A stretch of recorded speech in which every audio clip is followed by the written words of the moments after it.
Welcome back. This is live. This is TV47 Sports Extravaganza. Every Saturday, you can be sure this is the place to be, where we give you the untold stories, just as our motto is. My name is Tony Kwalanda. Earlier on, just a few minutes ago, we had the eSports Kenya Federation team speaking to us about the importance of esports and the partnerships they're making with institutions, including Mount Kenya University. Sasa tumetoka kwa watu wa minji, wacha tuingie kwa wazito. Rugby. I'm joined by the president of Mwamba Rugby Football Club, Mr. Alvas Onguru. It's good to see you. Thanks, Tony. I've never met you. I've seen you, interacted with you from afar. But of course, TV has a way of bringing everyone together. Karibu sana. It's good to see you. Welcome. Too. Nice to meet you, sir. Asante sana. Wacha tu tuanze. Wacha tuanze tuna vitu kwa ground. I know you're engaged in a very important initiative about environment, climate change. However, Mwamba, Christy Sevens, kwa ligi, President, watu wanalia. Mashabiki wanaumia. How is it? First of all, I think to the mashabiki ambao wanaumia, we're sorry. We're in a place where we're rebuilding the club. Yes. After a few years of doing very well in the sevens. Yes. Of course, everything happens in troughs, yes, and peaks and troughs and peaks. And so we're in the middle of climbing out of a trough right now. We've been on the peak for sevens for a long time. Yes. And of course, everything sort of comes to an end. Some of our best players ever sort of have just left the scene. You know, people like Njera, people like Kayange left the scene, Asego. Those guys, Ombachi went to social media, you know. So you know, some of our best sevens players have kind of left the scene, yes, and so we're trying to rebuild a whole bunch of new players and getting them to come up with the skills. And so these are the what do you call the growing pains. So you know, we'll get back to the top very soon. So yeah. And I will not leave you. I mean, before just getting into deep with it, our performance in the Olympics. We may watch Olympics for sure. Mm-hmm. And we are happy, of course, our national sevens team is mm-hmm. back on our circuit. Mm-hmm. But our performance in Paris, mm-hmm. were there any question marks for you, or is this a learning curve for our young I think still it's a learning curve. And the standards in the Olympics are very, very high.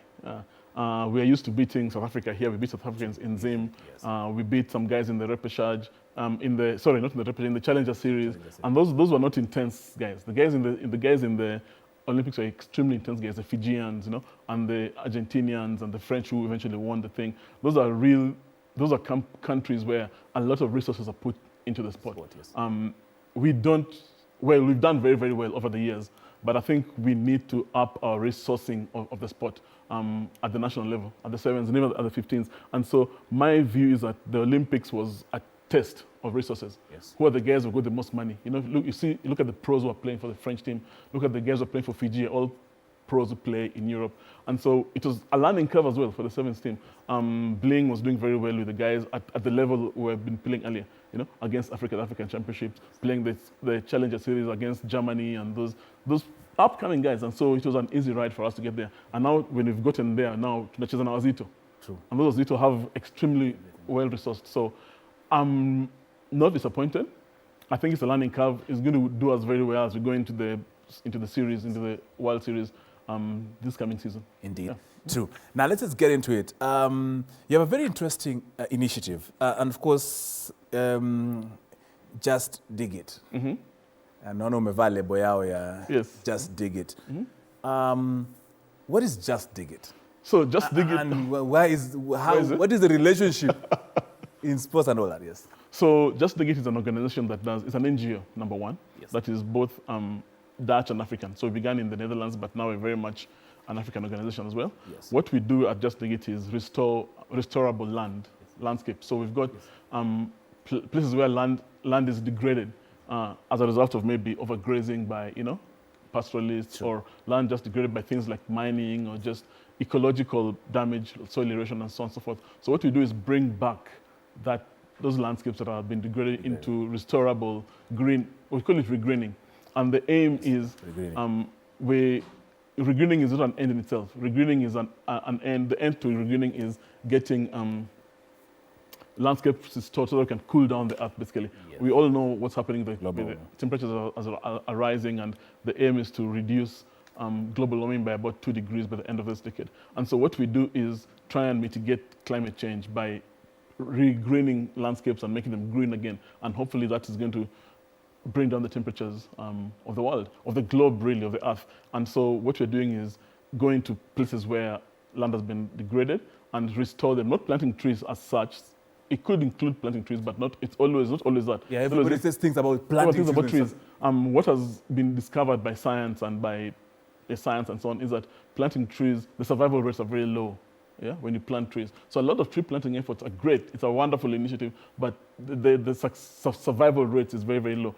As opposed to things like planting grass, for instance, on your shamba, or making sure you've got trees that have been cut down for charcoal and whatever, and then restoring them and getting them back to life again.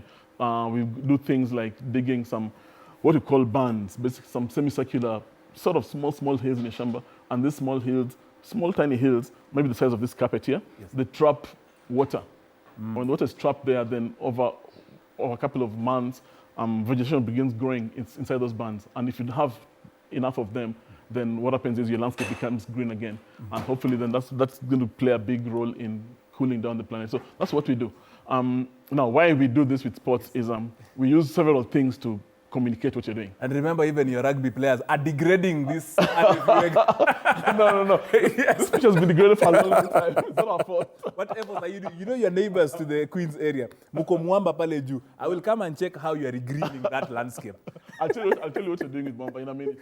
But what happens is pitches are watered very well. Yes, for sure. Yes, so the greening in this place is actually very, very, very, very good. And so what we try to do with players actually to create awareness about what we do with the greening. And the whole idea of sports and climate is basically what brings this together so that we are in a place where sports people and sports athletes and sports people are creating awareness about the need to regreen landscapes, the need to cool down the earth, and so on and so forth, which is what we're doing now with this thing we're going to do in New York. So we're going to, which is again is a convergence of climate action and sports action really. So like I said, we do a lot of stuff to regreen the earth, and so there's an organization that we work with very closely called 24 the Planet. And 24 the Planet are basically organized. They do organize walks that people walk and raise money to then donate to our efforts. What we do is we are an NGO that's funded by donor funds a lot of times. And so we try to do all these things to raise money. And one of the things we're doing now is walking. We do the walks in Amsterdam, in Bulgaria, and then we're doing one in New York. And the whole idea of going to do this walk in New York is, number one, to raise money for our organization. Our projects are in Kenya, in Tanzania, and in Senegal. Yes. And so all the things we do are in Africa. And so it is important that someone from Africa goes to this walk in New York and tries and see if we can raise money from Africa towards our efforts, in Kenya and in Tanzania and in Senegal. But also the second reason we're doing that is we want to see if we can do a similar walk in Kenya next year and organize our fundraising walk in Kenya. So part of it is to go and raise money for us in New York, but then also to learn and see how they do it over there. And then hopefully next year we can do a 24-hour walk in Kenya to raise money for our efforts within Kenya. So that's where sports, which is what I'm connected with through rugby and so on, and what I do in climate communications is sort of coming together. Yeah, and that's in a nutshell what this is all about. You were going to tell us about what Mwamba are doing. What? Yes, then I'll go confirm and give a report to my viewer. Confirm to your viewer. I'm not going to mention where it is. Yes. But Mwamba is in the middle of organizing and talking to a greening organization. Exactly. That is supposed to get us a place to build a pitch. Okay. To play. As you know very well, we were kicked out of our pitch. Yes. And first of all, they're going to build something on it, a bus park on it, and then later on they changed their minds and stopped being a bus park. Now it's the exit of the expressway.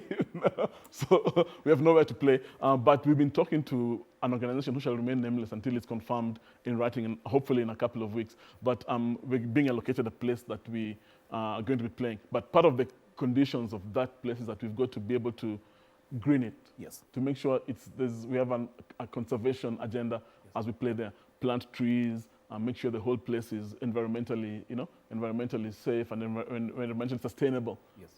And so that is something that Mwamba is actively, obviously, doing that. And talking about what Mamba is doing to regreen, one of our ambassadors at Just Dig It is one of the famous Mamba players, Tony Omondi, works with us as an ambassador in our organization. And what he's doing is trying to raise awareness about what we do, about landscape restoration, about regreening the earth, about cooling down the planet, and so on and so forth. So Mamba is quite involved in the things that we're doing at Just Dig It, and both at an individual level with players like Tony, but also at a corporate, if you like, or a club level where we're going to be playing in this new place that will make us directly contribute to, conservation and nature. Indeed, and it just brings in how sports. I was just telling earlier my previous guest about how sports. It's no longer just about running on the pitch and doing these things. Sports is now becoming an avenue where, as you're saying, you can use your experience in sports to tackle societal things like what you're saying, cooling the earth, just to regreening and all these things. It's very interesting because you're saying also you're trying to partner, you use this initiative to reach out to communities, farmers, absolutely, all those things. And in Kenya, how do you intend to make your inroads? I'm sure, of course, you're starting with Nairobi. Yeah. How are you planning? What is the short term? What's your long term? In terms of reaching out, actually, and of course, you're using how is Dig It? Just Dig It, digging from Nairobi to the other sides of. Actually, we're not involved in Nairobi. Nairobi just have an office. What we do restoration on large-scale landscapes. Yeah. So things like 100,000 acres. And so, for example, Nairobi didn't have that sort of space to regreen. But what we do is we work in communities. A lot of our work is in areas, semi-arid and semi-arid areas, like Kajiado, places like Amboseli, places like in the north, like Isiolo, and so on and so forth. And so we talk to owners of land. For instance, I'll give you an example of what we're doing in Kajiado. There's an area called Guruman. I was there a couple of weeks ago, out past Magadi. And we've got these areas where we work with women who have women groups, right? So we find them doing something already. It's a chama, maybe a large chama has about 100 women or so, and they've got about 100 acres that has been degraded. And so we work with them to plant what they call grass seed banks.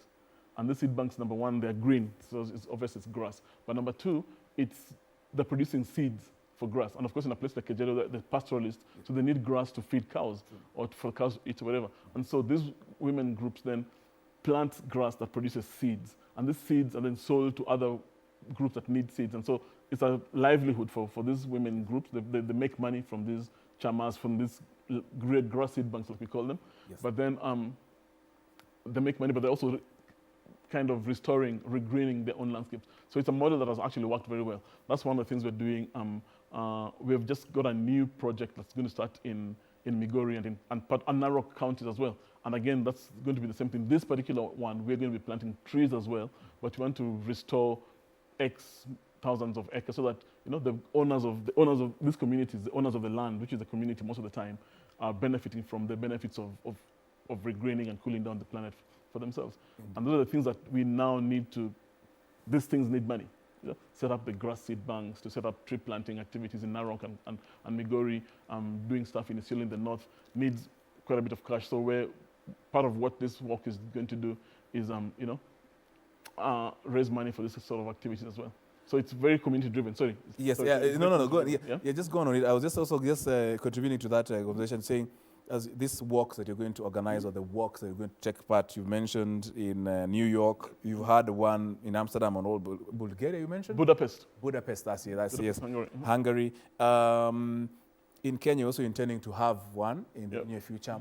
How is the reception? How are, because you see now, people identify with you as a rugby guru in these matters. How are they embracing? How are other presidents in the rugby fraternity embracing this kind of idea? I know they plant trees, but this is a new concept to them. How are they picking up? How are they giving you a hard time?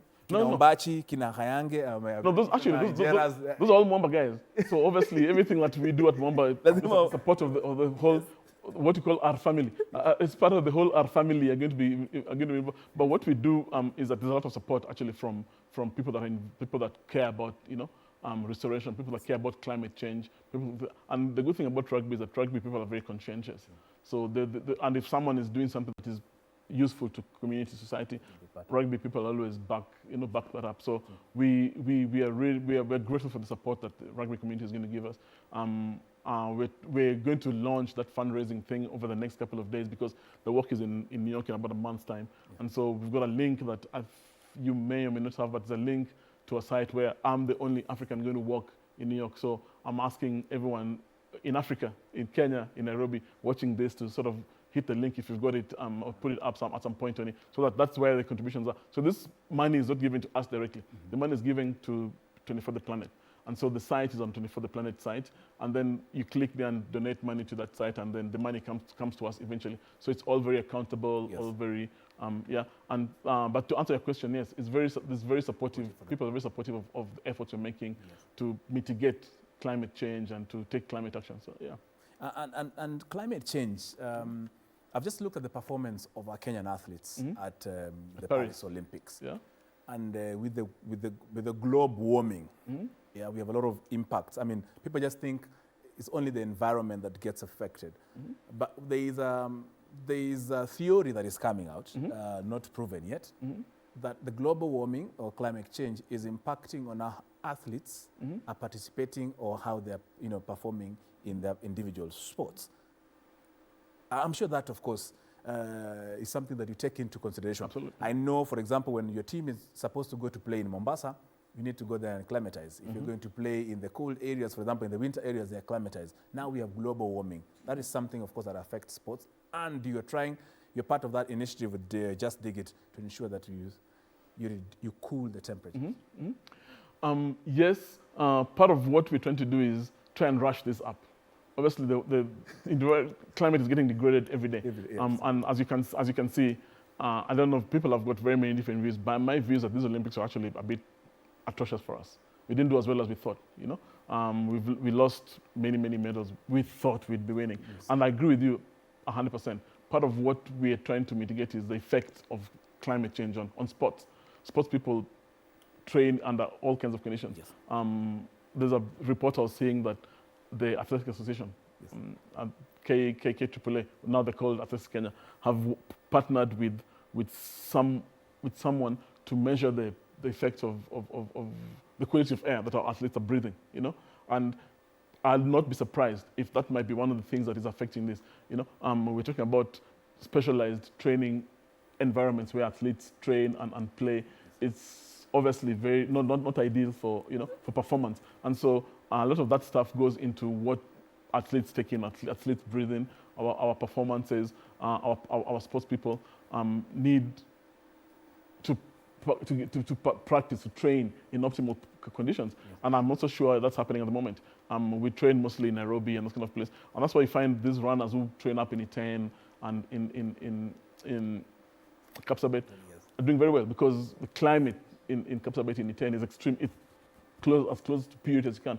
And unlike the guys who are training in Nairobi and working in Nairobi, you're breathing, smoke from garis, you're breathing, you don't have, you're talking about the pitches a few minutes ago, you don't have pitches that are well maintained because grass is not growing properly. So it's obviously there's a very, very strong link between athletics and sports and the climate. And I think it's one of the things that we need to, we are working hard to try and see if we can mitigate. If climate is cooled down, if environment is kosher, if you like it, then at least we perform better, much better. Yeah, that's true indeed. Of course, Reinhard Nyandire was supposed to be part of us today. Of course, it should be Just Dig It, the business development manager, but hangweza kuja. So Reinhard, we are together in this particular conversation here. The president has represented you very well, don't worry. However, why did they choose you? Only for the New York, why rugby? Because I'm looking at, we have 16 million sports in Kenya and 16 million presidents in different federations. Why Mwamba RFC president for this particular initiative? This was very... They just, ilikuwa ni pinky ponky. No, it just happens that there's only one person in all the 16 million who works at Just Dig It, who's involved in sports. That happens to be myself. Yes. That I work for Just Dig It and I'm also involved in sports. Yes. And so when this idea came up that we're going to work in New York, then it was almost serendipitous, if you like, that I was involved with both landscape restoration and climate action, and I'm involved in sports. So it was easy. It was an easy pick that, look, go and represent us there and see if you can walk. And then the hope was that I'll be fit enough to walk. That was it. That is the hope. It's a 24-hour walk around Central Park in New York. Wow. So, thankfully, there's a few breaks in between. I think every couple of hours you take a break and have a sip of something. There's some entertainment as well as you're walking. Yep. And so one of the things that we are planning to do is to get the Kenyan community in New York to come and accompany me in the walk. And so maybe, we'll have a relay. They will. You will find them there, trust me. So I'll get the Kenyan community to do the 23 hours, and I do the 1 hour. Delegate the other hours. Delegate the hours. But yeah, that was the selection was very serendipitous because I'm involved in sports. I'm involved in the work we're doing at Just Dig It. Renard might be able to come if he's fit enough to walk. Yeah. But the reason why Renard was going to come is because Renard is in charge of fundraising. Yes. As business development manager, his job is to fundraise. So this whole effort actually is a fundraising effort. And so it was important for him to, to be here, talk about how the funds are going to be raised, how we're going to solicit for the sponsorship for this walk. And yeah, hopefully we'll have him again soon. Yeah, but very soon, of course, we shall have you. Don't worry, Reinhard Nyandire, we shall be having you in a few times when you are fit enough, just ready to fly to New York for that particular walk. Just before we wind up, Bwana President, there is this, of course, people need to find out where is Just Dig It? Oh, Just Dig It. What is Just Dig It? Where can you be found on social media? Where can you be accessed? At least they can know. At least they can come to Mwamba RFC and shout your name. Of course, besides that, if you're not at Mwamba RFC, where else can they find for this particular initiative that you're being part of? So Just Dig It is on we've got a very robust website with a lot of information. It's justdigit.org, JUSTDIGGIT. Yes. Justdigit.org. And our website will have all the links to our social media, our Instagram, our Facebook, our LinkedIn profiles, and so on and so forth. And so you probably find me in there. There's a page that talks about us and our staff and board and so on and so forth. But you probably see a shot of mine when I look a little bit more handsome on that website. But that's what happened. Global warming. Global warming. No. Global aging. It's more like. but in Nairobi, out in Karen. Yes. But the best place to find us actually is the places where we do our programs, which are all on the website. Yes.